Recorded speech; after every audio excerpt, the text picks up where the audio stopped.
Fun fact, my old boss is currently working on the Bernie Sanders campaign. I believe in a communications capacity. But when I sit here and tell you that I have worked with these people before, I can pretty much guarantee that they are completely insane. Okay? Now, I did a video probably a week or so ago, a couple weeks back, talking about Black Bernie support, which has been ratioed to hell. But I leave it up because I believe in what I say in that video, that Mr. Sanders, for, as sweet and as kind as he may seem, his campaign really doesn't stand a chance in hell, particularly coming across a Trump incumbency. Well, if and before I get this started, because what we have here is a Project Veritas video that was released earlier, and you have the field organizer for Sanders' campaign talking about the burning of Milwaukee if the DNC screws Bernie over again, which, let's be real, is the likelihood of that happening is insanely high. But these people. Now, here's the thing. When it comes to this field organizer, right? I don't believe Bernie hired him. I don't think Bernie does a lot of the day-to-day nuances of his campaign. But that's the thing. It's not Mr. Sanders himself. It is his supporters. It is the people that have globbed on to his campaign, because there are a lot of elements of ideologies that have been that were thought to be completely snuffed out, such as communism and the like, that have found a home within this man's organization. And it's stuff like this that's really that is going to do far more damage than anything that that anything really even Trump could do as far as Bernie Sanders' campaign itself. So let's get into this a little bit, because these people are completely nuts. Where it goes to the second round at the DNC convention, Milwaukee will burn. It'll start in Milwaukee, and then when the police push back on that, and other cities will. So if Trump gets reelected, what? Cities burn. Do you even think that some of these MAGA people could even be re-educated? I mean, we gotta try. I mean, in Nazi Germany, after the fall of the Nazi Party, there was a shit ton of the populace that was Nazified. I mean, Germany had to spend billions of dollars re-educating people to not be Nazis. So here's the deal. It's that Trump hit the guy with the funny mustache, because things do tend to get flagged for being said on channels on this platform. But it's that comparison that still just blows my mind, that people can make that parallel. Okay? I said it back in 2016, and I hold to this very moment, that this America is not Germany back then. America today is not Germany back then. This was nothing to be concerned about. And they're talking about re-education camps, right? They're talking about, these Trump supporters need to be re-educated. One of the things that we talk about on this channel literally all the time is how, no, they had very specific reasons for voting for Trump. All you had to do was ask. All you had to do was ask, and they'll tell you, hey, it's really nothing about racism. It's just about not wanting the establishment to feel as if they could just rock all over us. And you know what? I fucks with that. Definitely. But now these people, the communists and the anarchists and Antifa types, they see an opportunity via Bernie. And I gotta say, guys, it's not gonna go. It's they may be being hyperbolic here, right? I don't want to sit here and just remove the possibility that they're speaking in hyperbolic terms, but if you really think that the police and the National Guard and the Army cannot take care of like, like these Antifa types, as well as the people of the Americans of these areas, if you really don't think that they can take care of the Antifa types, I gotta say, man, you are sadly mistaken. Let's keep going. We're probably gonna have to do the same thing here. And that's kind of what Bernie's like, hey, free education for everybody, because we're going to have to teach you not to be a Nazi. There's a reason Joseph Stalin had gulags, right? Bruh. Like, bruh.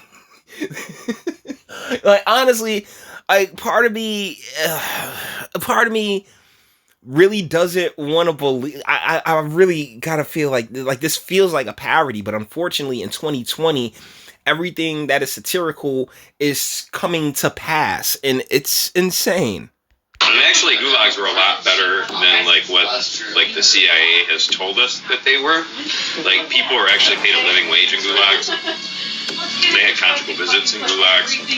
Gulags were actually meant for like re-education. The greatest way to break a billionaire of their like privilege and their idea that they're superior.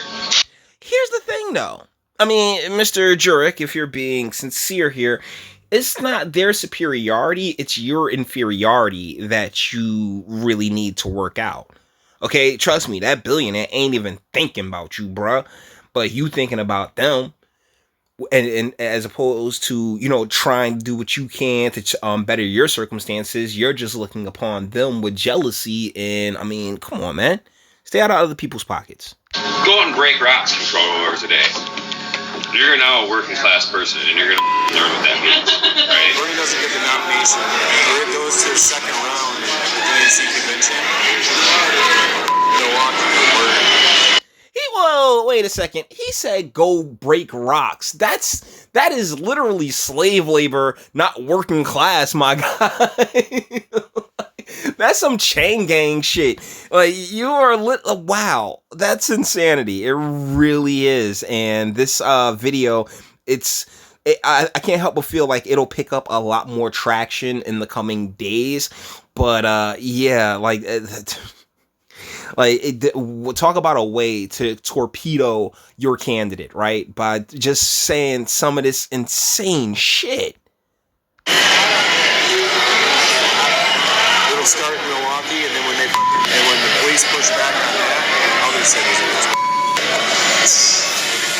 If your speech is calling for the elimination of people based on race or gender or political ideology. I mean, you can read right there. It says religious, but if you are calling for the elimination of race, gender, sexual orientation, religion, or guess what, political ideology, then yeah, you are a part of the problem, my guy. You are not the solution. My goodness, I heard really recently that you know what? You know who I heard this from? I heard this from Sargon of Akkad, because he was talking about the Meghan Markle thing, and he made a quote that I think is just fantastic. People who can't control themselves try to control others, and damn it, meet the head, right? Shoot. Religious, like for whatever reason, like things that people can't change, then you should expect a violent reaction. But that's the thing, like when it comes to political ideology or ideological beliefs in general, these are things that are usually ingrained into someone, right?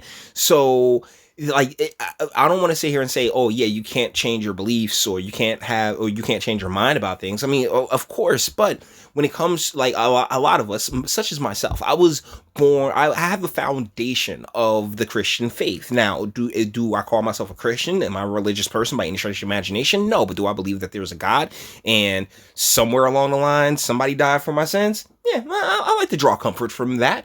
But so as much as I may want to change that, I can't. That was locked in from birth to like, despite me leaving the church at the age of 14, 15 and just going out in the world, because that's what Jesus did. Despite all of that, my foundation is based in that faith and in that ideology. And so like I can't help but feel like to an extent that should garner the same type of protections that the race, gender, and sexual orientation is. And you deserve a violent reaction. Be ready to be in Milwaukee for the DNC convention. We're going to make 1978 look like a Girl Scout cookout. I can't help but feel like this guy's being a bit hyperbolic. I'm not even gonna lie, because these guys, just like the Copper Cab video that I did a couple of days back, there's so many people who just talk shit, right? Like they can talk shit and talk, oh my goodness, and be all boisterous, but when it's time to put in the work, when it's time for action to start, what do? They go into the fetal position and they curl up. So like it was like, you know what happens, whatever happens in Milwaukee with that DNC convention, bro, you gonna take your medicine and you gonna move on. And even if y'all do try to jump off or pop off, I'm pretty sure there are more than enough law enforcement and just regular old American citizens who gonna be watching you try to destroy their communities and the like, that'll put an end to that. Cops are going to be the ones that are getting beaten in Milwaukee. There's a reason Joseph Stalin had gulags, right? So basically, it's just running back over it a couple of times over, and we're done from that angle. So with that being said, we're going to bring this one to an end. All the internet stuff. If you like to toss it a like, dislike, go ahead, do that too. Nobody's scared of you. Sub if you enjoy my fantastic voice. You want to get videos like this every single day. Share, because sharing is caring. And YouTube and BitChute and like aren't the biggest fan of your boy over here. Bang the bell for notifications and speak. Let me know, what do you think in the comments? Because on one end, if okay, I'll tell you guys this. I wrote in Bernie Sanders in 2016, right? I was no way in hell was voting for Hillary Clinton, and I really wasn't feeling Trump like that. So I was like, you know what, I'll write in Bernie Sanders. I knew it wouldn't win or anything else like that. But I had a modicum of support for the man that has quickly diminished in the past 4 years due to the fact that Trump's doing a pretty decent job when it comes to the economy and the country as a whole, basically doing the best he can with under the limitations that have been set before him. But besides that, looking at socialism, then drawing the lines between socialism and communism, and really all the free stuff isn't particularly free, like free education. No, it's taxpayer funded education. Him going up and saying how, white people didn't know what it was like to be poor. I'm like, bro, I grew up with poor white people. What are you talking about? So there were a lot of different factors that I've come into contact with over the last 4 years that just made me, more on the glad side that he didn't win in 2016. But even beyond that, I saw how he got screwed over by the DNC and how he kind of took it on the chin. So I was like, I'm not really too beat anymore. But I could see how other supporters of his who really took that personally, how they can come to these conclusions now, particularly with how Bernie got screwed over in 2016. And for it to happen again, I can see how you could want some get back. I just don't see how that's all going to pan out for you. But you, my friend, may see it differently. And that's what I have a comment section for. So until the next one.